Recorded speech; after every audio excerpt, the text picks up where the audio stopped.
সেখানে এবং না থাকবে। তো বিষয়টা হচ্ছে আমরা যে সংস্কার চাচ্ছি দেশের এবং বিগত সমাজে ফেসিবাদ আমলে যে রাজনৈতিক পরিস্থিতি ছিল সেটি থেকে বেরিয়ে এসে আমরা নতুন বাংলাদেশ গড়ার বিনির্মাণের যে পদক্ষেপগুলো নিচ্ছি, যে সংস্কারগুলো করতেছি, সেই সংস্কারগুলো বাস্তবায়নের জন্য আমরা করতে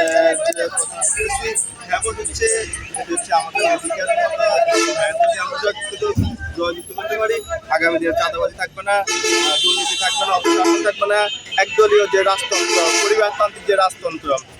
পরিবারতান্ত্রিক যে রাজনীতি সেখান থেকে আমরা বেরিয়ে আসতে পারবো।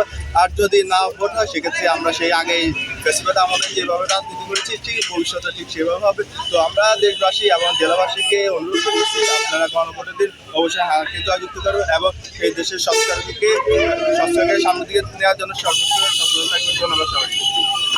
আপনারা যে এখন পাবলিকের কাছে হাফ ভোটের প্রচারণা করতেছেন, পাবলিক থেকে কি বেনিফিটটা পাচ্ছেন বা আমরা এখন পর্যন্ত যত মানুষের কাছে গেছি সবাই এটাকে খুব ভালোভাবে রিসিভ করছে এবং সবাই মধ্যে 95% তারা আসলে হ্যাঁতে দিতে চাচ্ছে এবং হ্যাঁকে তারা জয়যুক্ত করবে। ধন্যবাদ। আমরা এখন লক্ষ্মীপুর জেলা ছাত্র অধিকার পরিষদের সাধারণ সম্পাদক আরিফ হোসেন ভাইয়ের কাছে শুনবো ভোট প্রচারণার মাধ্যমে পাবলিকের কাছ থেকে কি ভূমিকাটা আসতেছে বা। আসসালামু আলাইকুম, ধন্যবাদ।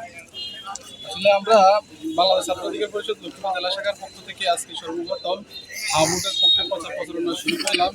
তা আলহামদুলিল্লাহ, আসলে আমাদের মনে যে একটা শঙ্কা ছিল যে হয়তো সাবেক সরকারের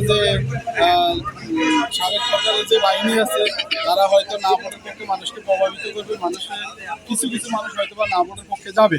কিন্তু আমরা আজকে প্রচারণা করার পরে আমরা একটা জিনিস লক্ষ্য করেছি, আমি আশাবাদী বাংলাদেশের সাধারণ জনগণ সহ সকলে 99% মানুষ ভোটের পক্ষে আছে। কারণ মানুষ সংস্কার চায়, মানুষ আগের সরকারের মতো স্বৈরশাসক চায় না, মানুষ দুর্নীতি চায় না, দুর্নীতিকে মানুষ বৃদ্ধাঙ্গুলি দেখিয়ে এবং বাংলাদেশে ভবিষ্যতে যেন কোনো স্বৈরশাসক তৈরি হইতে না পারে সেই জন্য বাংলার মানুষ অবশ্যই হায়ের পক্ষে ভোট দিবে।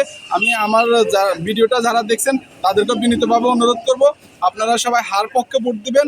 ভোট দিয়ে আমরা এই রাষ্ট্রকে সংস্কার করব। রাষ্ট্র হবে জনগণের রাষ্ট্র, জনগণের মতামতের উপর ভিত্তি করে রাষ্ট্র পরিচালিত হবে। আমরাও চাই আপনারা অবশ্যই আমাদের সাথে তাল মিলিয়ে আপনারাও চাইবেন যেন জনগণের মতামতের ভিত্তিতে রাষ্ট্র পরিচালিত হয়। জি, ধন্যবাদ।